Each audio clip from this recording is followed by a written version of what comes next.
Hello students, welcome. And in this video we will discuss IELTS Writing Task 1 and Writing Task 2. In IELTS Writing Task 1, you are given 20 minutes and you have to write at least 150 words.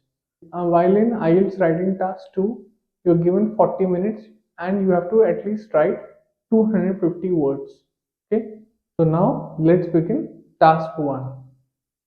So the question is, the graph below shows the information on waste disposal in a European country from 2005 to 2008. Summarize the information by selecting and reporting the main features and making comparisons where relevant. So, the question has three methods of disposal: landfill, burning, and dumping in the sea. The data is calibrated in million tons. And we have 3 years: 2005, 2006 and 2008. Okay, so this is a bar graph. So we can say the bar graph illustrates the method of disposal in the years 2005, 2006 and 2008 in a particular European country or in a particular European nation. So we can see that the preferable mode of disposal was landfill, and its popularity decreased over the years. From 2005 to 2008, the method of disposal of landfill was decreased over the years, while dumping in the sea as a mode of disposal increased. Okay, so this is our overall. In the year 2005, we can see that 2000 million tons of waste was disposed in the landfill. But in the year 2008, you can see near about 1300 million tons of waste was disposed in the landfill. But in the year 2005, there was about 1200 million tons of waste was disposed in the sea, dumped in the sea, and it saw an increase of about 20% to around 1600 million tons, while burning of waste basically fluctuated from 900 million tons to 1200 million tons and then back again to around 1000 million tons. So this is how you can make your essay. So first is your introduction, where you summarize the question. Second is your overall. In the third paragraph, you talk about the two prime methods of disposal: landfill and dumping in the sea. While in your fourth paragraph, we'll talk about burning as a mode of disposal and how it fluctuated over the years. So now let's begin task 2. The topic is, in a number of countries, some people think it is necessary to spend large sums of money on constructing new railway lines for very fast trains between cities.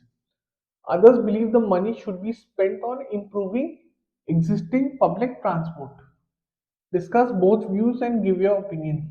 So basically, the question is asking, should we spend money on building new trains, new coaches, or improve existing public infrastructure? Here the catch is talking about trains versus existing public transport. Existing public transport could be buses and trains, both. Okay, so the question is pitting new trains versus existing public transport that includes buses and trains, including streetcars and all those subway trains as well. So the first view is new railway line construction. The first point is long-term investment. Proponents of new rail line construction feel that it represents a forward-looking investment in transport infrastructure. New trains often look better. They have more features in them. For example, new subway lines or new trains in India as well or the outside have Wi-Fi capabilities in the coaches, while the old ones will not have something like that. Okay, they look more catchy, they look more updated, and they have better seating, better cushioning, and they have televisions, while the existing ones, the old ones, rely on audio. Mostly, all the announcements will be voice, while in the new trains it will be displayed on the screen. Okay, and also they will be long-term investments. Okay, by long-term means if the government of India starts a new train, that new train will continue for a longer time, while the existing train will slowly die down. Okay, so so that's what the proponents are saying, that there will be a long-term investment. Faster commute. Higher speed trains can significantly reduce travel time between cities, enhancing overall connectivity and promoting economic development. High speed trains, bullet trains for example, can improve the timings. Okay, people will reach earlier to their destinations, and thus there will be more economic development, because if there is less time spent, you'll have more time to do other economic activities. Okay, for example, freight coaches can be moved to bullet trains, and it will reduce the timings. Okay, so for example, let's say, you know, going from A place to B place on the older train takes 4 hours, while going from A place to B place on the newer train, on the bullet train, takes 2 hours. So the 2 hours that remain, we can have more economic activity. So the third point is traffic congestion reduction. The efficiency and speed of such trains makes them an attractive alternative to other modes of transport, potentially easing traffic congestion and lowering carbon emissions. If you have ever been to an airport, you know that you always have to reach 2 hours prior, because for security check and other things. This wastes a lot of time. While in trains, you can hop easily. The security clearance is given in a faster manner, and this saves a lot of time. If we develop new trains, it will save a lot of time. Also, it will reduce the traffic congestion. People who are using cars will go and use trains. Okay, people who are using airways, okay, who are using airplanes will be using trains. This is the fundamental thing that proponents say. But let's look at a different perspective. View number 2 is improvement of existing public transport system. The first point is catering to needs of greater people. People in favor of improving existing transportation feel that it would address immediate needs and enhance the accessibility of transport for a broader demographic. People who believe that one that government should invest in existing transport system feel that it will have an immediate effect, and the help will enhance the accessibility of transport for a broader demographic. You see that newer things often take a lot of time,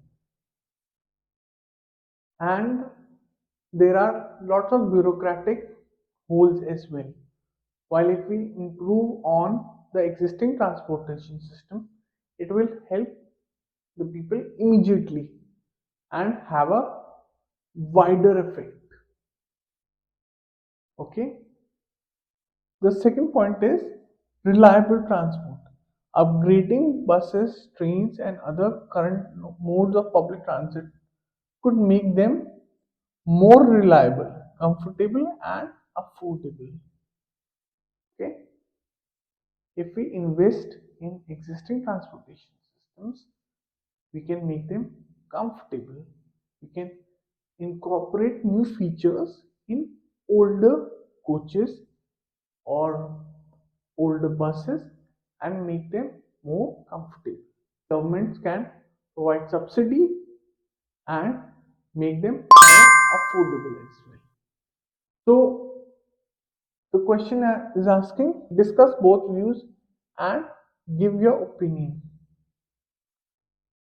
In my opinion, it is better to improve existing public transport because it will have an immediate effect. It will decongest our roads as well as it will spread easily. The subsidy provided by the government will have an immediate effect. Okay. Also, if you know that, for example, new coaches or newer trains often take a lot of time. You have to buy the land, you have to remove all the bureaucratic hurdles, as well as you have to sometimes you have to import things as well. This becomes a strain on the financial system of the country. While if we invest in the existing public transport, there is less economic strain and faster results. I hope you enjoyed this video. Thank you, and I will see you in the next one. Bye. So if you like this video, please make sure to hit the like and subscribe button